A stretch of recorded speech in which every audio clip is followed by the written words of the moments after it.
अस्सलाम वालेकुम रहमतुल्लाहि व बरकातुहू। नज़रीन कराम, लंबे अरसे के बाद हमारी एक मरतबा फिर यूट्यूब पर वापसी हो रही है। पाकिस्तान सुपर लीग के धमाकेदार मैचेस का सिलसिला चल रहा है। आप लोग भी मैचेस देख रहे होंगे और इन मैचेस के हवाले से आप लोग जानते हैं कि पेशावर ज़ल्मी के हालात काफ़ी ज़्यादा ख़राब नज़र आ रहे हैं। इस वक्त पेशावर ज़ल्मी की टीम मुकम्मल तरीके से बॉटम लाइन लग चुकी है और पेशावर ज़ल्मी के कैप्टन पर तनकीद के नस्तर बरसाए जा रहे हैं। लोग कह रहे हैं कि फ़लाँ को कप्तान बना दो, फ़लाँ को। मैं आप लोगों से पूछना चाहता हूँ, क्या मोहम्मद हारिस को कप्तानी दे देनी चाहिए पेशावर ज़ल्मी की? बाबर आज़म रिजाइन करेंगे या पर नहीं? मुझे जरूर कमेंट्स के अंदर बताइएगा।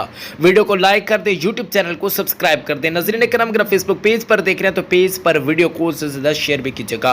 अब अगर हम बातचीत करते हैं इस्लामाबाद यूनाइटेड की कामयाबी के साथ, इस्लामाबाद यूनाइटेड इस मरतबा PSL के अंदर अपने एक और मैच को फतह करने में कामयाब हो चुका है।